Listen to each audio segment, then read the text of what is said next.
I mean, look at that. Although the mug was insanely cold, you can see the frost at the bottom. But yep. Soon you're gonna be having some good old looking beer like that. Alright, so this is the cleaning of the jug. You don't need it too full. You just want enough in there to shake it to where you can actually clean it. And it does have the sanitizer pack in there. Same with this stuff. You want to make sure that's sanitized too, because that's going to be for the ending, for the fermentation process. So just make sure everything's clean, and always make sure you got a brew when you're cooking up your brew. Be right back. So now we got this strainer. It's kind of like, it's a little fryer thing.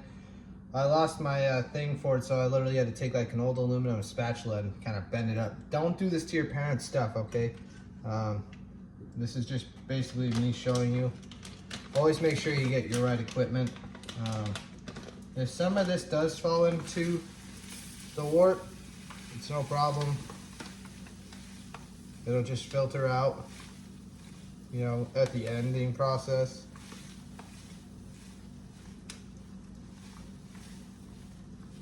You just pour it in here. What you want is a more finer strainer.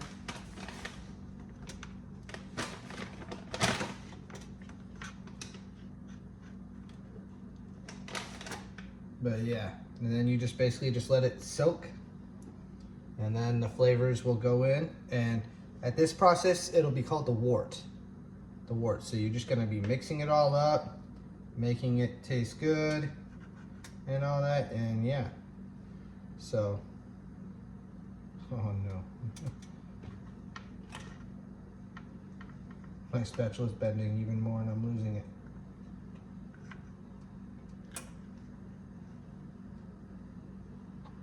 All right, so that straining thing didn't work, so I just kind of just poured it in here. Soon you will be seeing a color change. You're technically not supposed to be doing it like that. You're supposed to be using a strainer, but like I said, always come prepared. And my little misshaped thing kept falling apart, so I had to do it like this. So it's no biggie. Everything's just gonna be filtered out anyway, so, but yeah.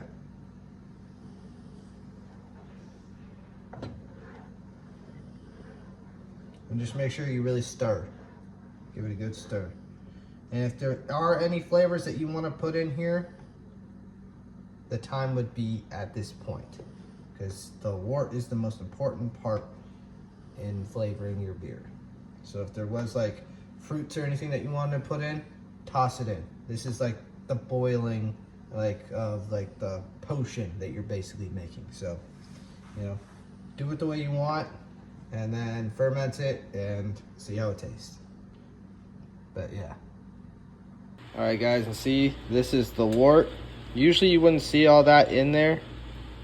Not how you're supposed to do it, especially if you look up other things, but it's gonna be filtered out anyway. And I figured this is probably the best way to get the flavor out of all that, so yeah. But I will show you the hops that I used, which is why it's green right now. I used these kind, which is more aroma, earthy, herbal, spicy, woody. It's like a bitter stout. And then we also have this kind, floral, grapefruit, grassy, herbal, pine. More of a pale ale, amber ale.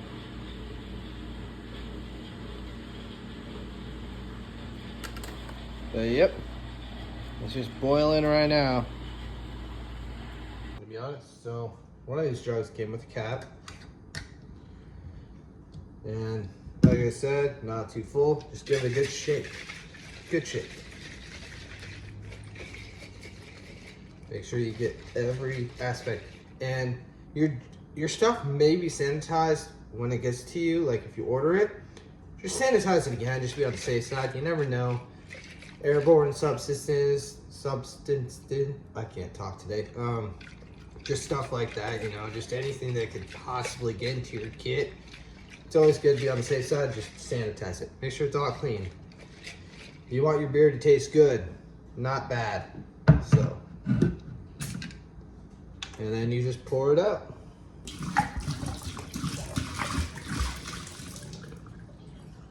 And don't worry, pretty sure a lot of this stuff is food grade.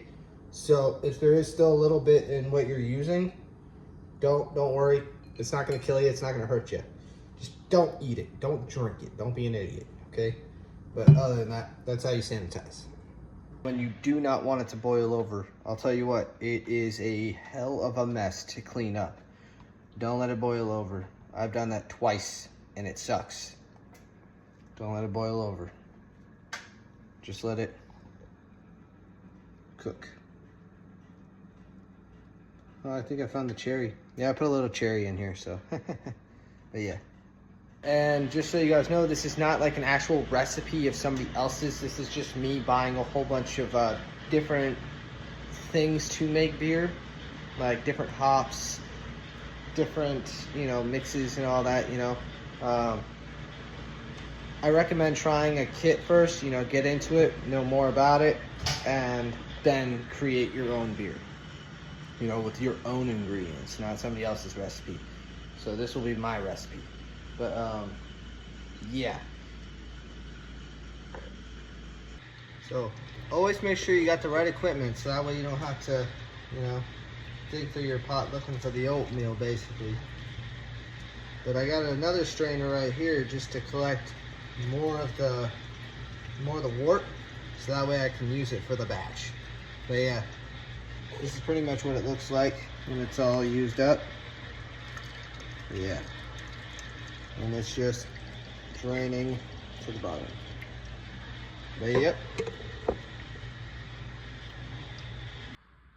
Alright guys, so this is the jugs with the wort in it, and it's got the yeast.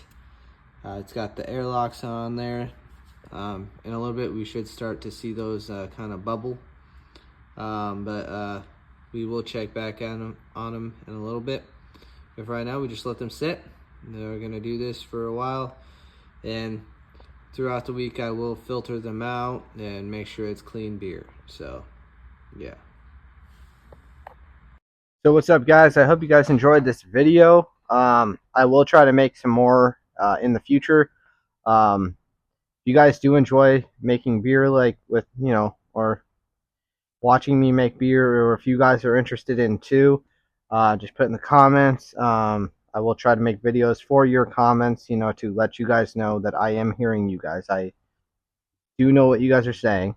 I will try to make more videos about making beer, more of the history of it and all that. And if you do like this video, hit that subscribe button, hit that like button, and hit that bell, man. So that way you get more videos and more updates. But yeah, so this is kind of the end of the part 2. Excuse me. But yeah, hope you guys enjoyed, and yeah, hope you guys have a great day.